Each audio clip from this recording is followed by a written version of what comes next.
Welcome to Eden Live, where I am reading all of Eden by FREI live on Facebook and on YouTube, with the recorded clips making their way onto Instagram, IGTV.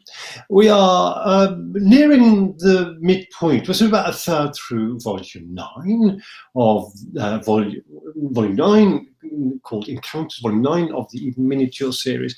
And this is the second in this volume of several literary interludes, as I like to call them. I've explained this before, but just very briefly, there are chapters that aren't proper chapters in that sense. They belong there, but for their own reason.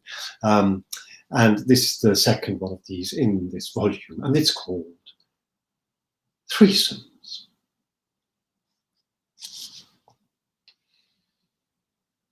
The conundrum of the 3-bed hotel room. Every standard business hotel seems to have them. I don't get to stay in business hotels that often, since I rarely do business as such, but occasionally somebody needs me to be somewhere and they put me up at a hotel, and while it's normal for the room I stay in to just be an ordinary double bedroom with an ordinary king or queen size bed, every so often, probably because all the ordinary double bedrooms are booked, they put me in a 3-bed room, and my mind fairly boggles. It's practically never a room with 3 single beds. It's usually a room with a not very big double bed and a single bed. Who stays in these rooms? And how? What do they do there? I try to imagine the scenario, but it doesn't stay salubrious for very long. And then I take a step back, and I try not to imagine the scenario, but instead, the moment somebody says to themselves, well, there are 3 of us anyway, why don't we share a room? Who are these 3 people?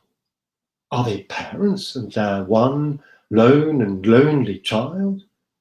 That would make some sort of sense if the child weren't very small anymore, so it would be better off in a cot, but not yet grown up enough to want to stay in a room of their own.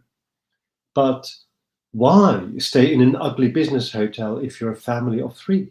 Why not go to a nice seaside or mountaintop hotel or a charming B&B? Maybe they're visiting the grandparents in this particular city, but the grandparents' house isn't big enough to put them all up. But that surely can't account for the number of these 3-bed rooms in these standard business hotels. Who else travels in 3s? Probably not the managers. That seems unlikely. The more lowly personnel who are expected to share rooms, like the salespeople. But then, how do they do this? Do 2 of them share the double bed, and one sad creature has to sleep alone in the single bed, hugging a pillow? How do they choose who gets to sleep with whom? Do they rotate if they're there for more than one night? Are they there for more than one night? What are they there for? The staff conference? Some sales training? An illicit adventure? A chance to experiment with their respective gender and sexual identities? And how do they cope with the bathroom situation? The questions are virtually endless. I keep my door ajar habitually. Not when I'm staying at hotels, of course, business or otherwise, but when I'm at home, or sometimes when I'm staying at a very good friend's house. I like the idea of my bedroom not being closed. It's not as if I was expecting anybody to come and join me in my bed. It's just that I like the idea of the air circulating and my sleeping self not being entirely confined to a closed room. I also sleep with the window slightly up and the blinds and curtains, or curtains, open. I like seeing a bit of the nighttime sky as I'm falling asleep, especially if there's a cool moon, and I like being woken up by the rays of the sun alighting on the tip of my nose. I may make an exception to all and any of these behaviours as and when that seems advisable, which sometimes it is. At home, my comparatively small bedroom has a very small ensuite bathroom, but I like that bathroom because it has an actual bath in it, and I like to read in the bath. In fact, I read books almost exclusively in the bath because I daren't take my phone or my laptop to the bath, lest I should drop them, or they should otherwise get wet. And I hardly ever get around to reading books anywhere else, since by the time I usually go to bed, I'm too tired to read. And so I just maybe post a picture of the day to Instagram, or watch a video on YouTube or Facebook. I could read on the tube, of course, but I don't have a daily or otherwise regular commute. And when I do use the tube, I like to play Yas on my app. And when I'm on the train above ground during the daytime, I like to look out the window and ponder the imponderables, such as the conundrum of the 3-bed hotel room. Or, if it is night time, I'm more likely to be doing some work on my laptop. In the book I am reading in the bath at the moment, Becoming a Londoner, which I'm almost certain my very first boyfriend in London, who is now still a very good friend, gave me relatively recently, the diarist David Plant writes, "The unintended is truer than the intended."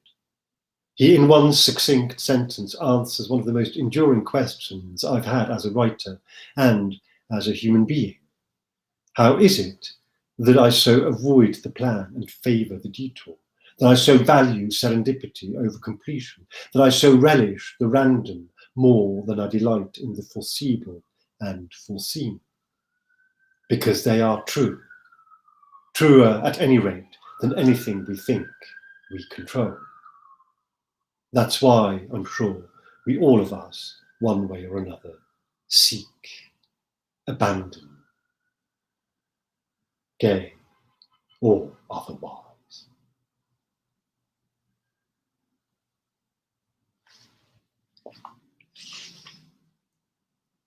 The next chapter in this, the next unit, it's not a chapter, it's a literary interlude. The next thing I'm going to read next time will also be a literary interlude called Felines. And then we are sort of near the halfway point of encounters. So join me again next time. I do this on a twice weekly basis. Today being a Wednesday, if you are watching this in real time right now, then I will be back here on Monday at 6 p.m. London time, which I think, in fact, at 1 p.m. New York time. And if you happen upon these videos, either on Instagram or on Facebook or on YouTube or via the website or via any of the other places that it is dispersed to, then hello and welcome, and see you whenever you find me again. Until then, take good care. I hope you're able to stay safe and healthy. Love and love, and see you very soon.